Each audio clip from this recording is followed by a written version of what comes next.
I am the Philosophical Bachelor, and today I'm going to be talking about walking crosswise to reality, a Zen Buddhist perspective. If speaking of aims and achievement is appropriate, the aims of the practitioners of Buddhism is to achieve satori.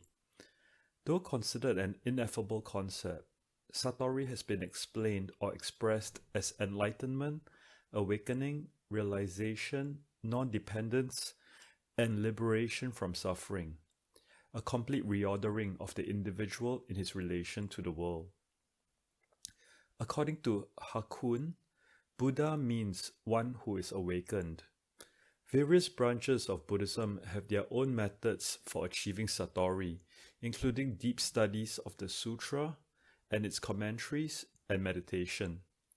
Reacting against these traditions, the Rinzai School of Zen Buddhism presents a radical take on how satori can be achieved. The Rinzai School is one of the two major sects in Zen Buddhism in Japan. This paper will examine the crazy practices of the Rinzai School, which aims to disrupt the minds of its adherents, sometimes literally shocking them into a sudden awakening. What they do realize or are awakened to is that there is, after all, no thing. They will then be able to see, experience, and live the true reality beyond the phenomena that we are ordinarily confronted with.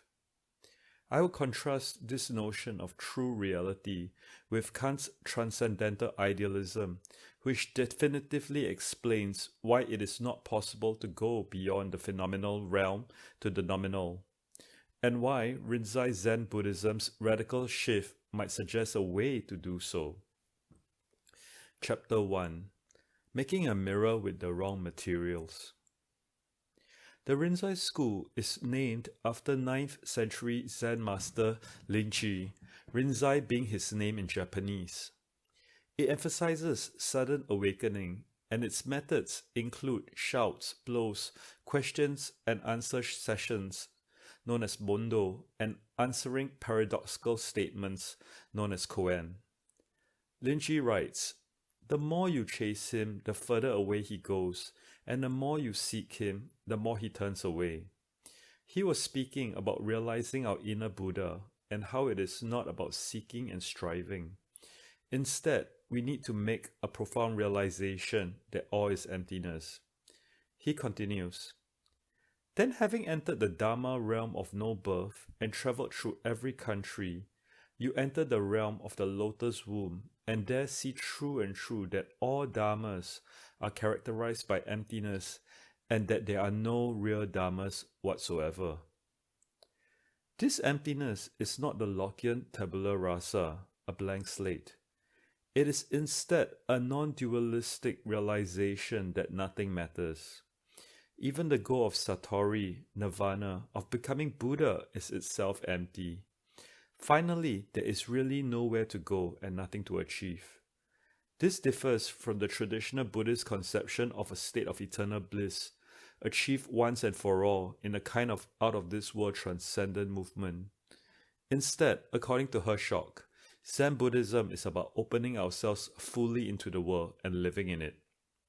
He writes, "Chan, or Chinese for Zen, directs us into an unending process of cultivating and demonstrating both appreciative and contributory virtuosity, a horizonless capacity for according with our situation and responding as needed.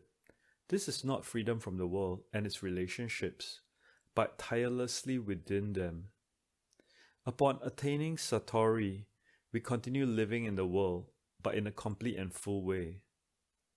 To understand how this can happen, we must turn to the stories of awakening in the Zen tradition. 8th century Zen master Mazu was in the midst of a solo meditation retreat at Chuan Fa Monastery, having already spent several years in such practices.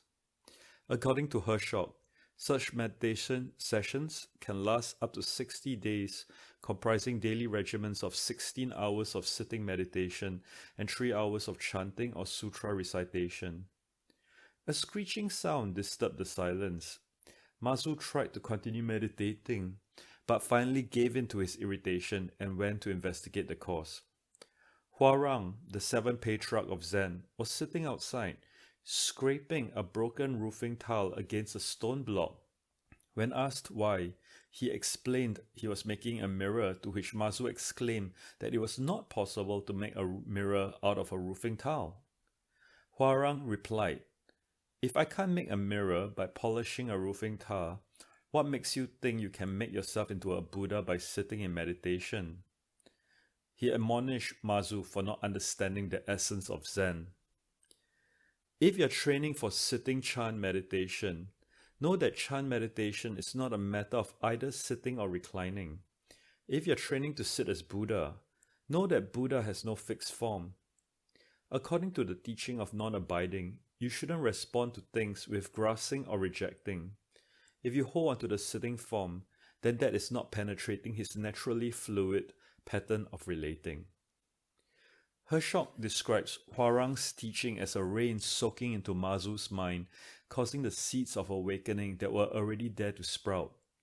Mazu wanted to know how to see the path, the way or Tao. Huarang explains that the path is not an object to go to. Instead, the true Dharma eye sees from the path. Upon hearing this, Mazu was awakened. A key takeaway from this account is that Zen is not a quietist doctrine of retreat from the world, but is a religion to be practiced in all situations and all postures.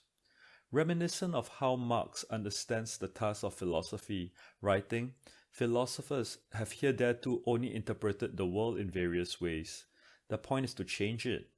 Hershock writes, "The point is to conduct oneself as a Buddha, not to sit in silent contemplation of a way to become an awakened one." This pragmatic turn is also reflected in Zen Buddhism's use of language, not as a way to refer to things through words corresponding to objects in the world, but as a performance in the form of a koan. Chapter 2. 3 pounds of flax. Koan, literally meaning public case, are standard problems used to judge a student's understanding of Zen. While they may be based on stories from the tradition, truth or falsity is irrelevant. They are not used to convey truth. Neither are they works of art, since most do not have literary beauty, so they are not meant for aesthetic admiration. Instead, the task is to uncover the meaning that is being conveyed through the riddle, so as to shock the students out of their conceptual schema. As with many aspects of Zen Buddhism, it is best to explain what koan means through demonstration. A famous brief koan goes, "A monk asked Tingshan, 'Who is the Buddha?' 3 chin or 3 pounds of flax," was the reply. What could this possibly mean? Rosamond explains that there are at least 2 ways language is used. Often, language conveys information, but in the koan, the Zen master is performing perlocutionary speech acts, where the speech is made with intentions only indirectly related to the content of the utterances. The content of what is said is less important than the response of the student. A defining characteristic of the koan and its point of confusion is the immense and incorrect category leap. In the case of the question on the identity of the Buddha, a typical respondent may, for instance, describe his characteristics, such as his physical beauty or his wisdom. Instead, the answer, 3 pounds of flax, strikes the reader as a peculiar response since it does not describe people. Rosamond clarifies, "By attempting to render these sentences intelligible or in any way to interpret them cognitively, the meditating Zen student is led slowly up the ladder of abstraction, which at the optimum culminates in a blurring and perhaps a vanishing of the several concepts being entertained. This blurring or vanishing is a decided psychological and undoubtedly physiological event in the life of the student. It has a profound effect on his subsequent attitudes and responses to his environment, as the whole of Zen literature attests. It changes his way of looking at the world, and it is to bring about this unusual event, satori. Because of his training and experience, the student has been accustomed to expect that all syntactically correct interrogative sentences must have cognitively significant answers. To achieve breakthrough, his understanding of language needs to be disrupted. Such encounters with questions that do not correspond with such a norm are meant to disrupt his perspective, helping him understand how words are empty, leading him to non-dualism, and finally to the realization that everything is empty. Koan training is a unique and unusual way of achieving satori, but it seems mild in comparison to another novel practice of the Rinzai School. Chapter 3: Whacks and Blows. Hershock relates how Linji was awakened. He came as a young monk to Huangbao's monastery, steeped in the sutras, its commentaries, and the practice of meditation, in keeping with what is expected of a learned Buddhist supplicant. He was given an opportunity to meet with the master Huangbo. Lingji entered Huangbo's chambers and began to ask, "What is the cardinal principle of the Buddha Dharma?" Before he could even complete his question, Huangbo struck him with his staff and chased him away. This happened twice more, enough to drive Lingji to despair. Disappointed, he wanted to leave, believing a karmic blockage has caused him not to understand what was happening. Huangbo instructed that he should go to Dayu, another master. Lingji obeyed, going to Dayu and relating his encounter to him. Dayu responded, "Huangbo, like an old grandmother, succeeded in exhausting himself on your behalf, and you still have the nerve to come here asking where you went wrong." Upon hearing this, Lingji had a great awakening. "Ha," he exclaimed, "so there really isn't so much to Huangbo's Buddha Dharma." He returned to Huangbo's monastery only to be greeted by Huangbo mocking him for coming and going. In response to Huangbo's question, Lingji related what happened with Dayu. When he finished, Huangbo said, "How I'd love to get a hold of this fella. I'm aching to give him a taste of my stick." "Why say you're waiting?" Lingji asked. "Eat right now." With this, he slapped Huangbo. Considering the student-teacher novice-master relationship in China then and even today, such violence from a student to a teacher is unthinkable, which makes this tale deeply puzzling. Hershock adds, Buddhism is renowned as a tradition espousing non-violence, equanimity, and compassion. How is it that Lingji's awakening came as the result of reflecting on being beaten with a 2-inch thick wooden staff? How can it be that his awakening was confirmed when he treated his teachers to punches and slaps? When Lingji first met Huangbo, Huangbo did not allow Lingji to even finish his question. He did this so as to disrupt Lingji's role as the novice student, who has come to seek answers from his betters. When Tari commented on Huangbo's grandmotherly exertions for Lingji's sake, Lingji had a shattering realization. The blows were not meant to prove his unworthiness, but to prevent him from stating and effectively establishing his own lack of worth. Upon returning, Lingji literally beat Huangbo to the punch for hesitating to strike him, giving Huangbo a taste of his own medicine, which was a slap to wake him up, since Huangbo himself had fallen into the trap of wanting and waiting. Lingji exemplifies the true person of no rank, a term he devised to describe someone who is able to help others become awakened. According to Hershock, in the context of a society largely organized along Confucian lines, it is imperative to know one's place or rank within a situation and to act accordingly. It is not the place of a student to correct a teacher. Since a true person of no rank has no fixed status or position in society to act according to, there is no fixed way which he has to respond in any given situation. He is free to respond with immediacy, without hesitation or doubts, and in ways suitable to the situation. In that way he can free others also. Lingji admonishes his students to become such persons of no rank. Do you want to discern the patriarchs and Buddhas? They are just you who stand before me, he said. By this, he means that within us, we already have all that we need to attain enlightenment, similar to how Mazu already had the readiness to awake when he met Huarang. However, because we have no confidence in ourselves, we run around frantically trying to find answers. Lingji continues, even if your seeking is successful, you'll only end up with the victorious forms of cultural precedents and written words, and never the living spirit of the patriarchs, calling Buddha and Nirvana nothing but hitching posts for donkeys. Instead, he explains that the Buddha Dharma is not hard work. Just be ordinary and have no worries. I shit, piss, put on clothes, eat food, and when fatigue sets in, I lie down. There is nothing to find, nothing special to do, and nowhere in particular to go to be awakened. He goes further, telling his students that should they come across the Buddha, they should in fact kill him. If in seeing Buddha they cling to him, it becomes yet another form of desiring, attachment, and dualism, which leads to suffering. Instead, we are the Buddha, or have within ourselves the potential to be him. It does not take great studies or hard meditation practices. Even the illiterate, which is the majority of people in his day, can become enlightened. There is no goal to achieve, not even the goal of enlightenment or of becoming Buddha.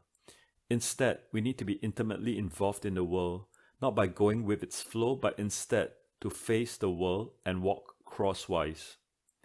Hershock explains, take what is given by the karma focused in the present moment and revise it. Turn things around, change their meaning. The task is to make yourself the master of any situation. Doing so, everywhere you stand is real. The Bodhi Mandala or place of awakening. We need not despair because we are in this world. It is through samsara that we can attain nirvana. As Lingchi articulates, even in previous lives you had the bad habit of making the 5 gateless karmas. By themselves they become the great ocean of liberation. Chapter 6, Breaking Through to the True Reality.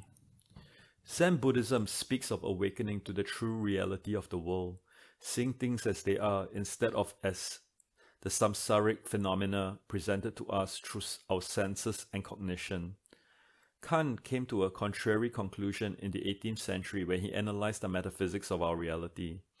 According to his transcendental philosophy, we cannot in principle know the true reality, the noumena, because we have no access to the world except through our cognition, which is framed by the pure concepts of the understanding comprised of 12 categories, space and time. All we can understand is the phenomenal realm, which still leaves a lot to be explained, but never the true underlying reality that causes and supports the phenomena. Russell explains Kant's transcendental idealism with a metaphor of blue-tinted spectacles, which we can never take off. The world will appear bluish as all colors that we see will be modified by the blue tinting of the spectacles. Zen Buddhism provides a way to remove the spectacles. Bodhidharma had explained that the study of the sutras and its commentaries is not the way to be awakened. The true way is sublime. It can't be expressed in language. Of what use are scriptures? But someone who sees his own nature finds the way, even if he can't read the word. Someone who sees his nature is a Buddha, and since a Buddha's body is intrinsically pure and unsullied, and everything he says is an expression of his mind, being basically empty, a Buddha can't be found in words or anywhere in the 12-fold canon, he writes. If we use our intellect as the vehicle to understand reality, then certainly we cannot escape the frame of our cognition, which is the Kantian pure concepts of the understanding plus space and time. Texts such as the sutras and commentaries are the feedstock of the intellect, and hence cannot be the way to get to true reality. As Lingchi had explained and Mazu's encounter with Huarang had demonstrated, we already have the potential for awakening within us. Hakuin writes, if one wants to find Buddha, one must look into one's own mind, because it is there and nowhere else that Buddha exists. On how to be awakened, Hakuin writes, it is something you must investigate and clarify for yourself. You must investigate it whether you are sitting or standing, speaking or silent, whether you are eating your rice or drinking your tea. You must keep at it with total single-minded devotion. And never, whatever you do, look in sutras or in commentaries for an answer, or seek it in the words you hear teachers speak. In Lingchi's words, just be ordinary. In conclusion, the Rinzai School uses blows and koans to knock the Kantian blue-tinted spectacles off the faces of its adherents so that they can finally see the true reality. The method behind these methods is to disrupt the frames in our minds so that we can achieve a breakthrough and awaken to how things really are. If knowledge is about understanding reality, Rinzai Zen Buddhism presents a radical way to learn what that reality is. Kant has made it clear that if we try to learn of reality through our intellect, it will always be conditioned by our mental frames. To bypass this mental frame, we need to approach the world crosswise. Thank you.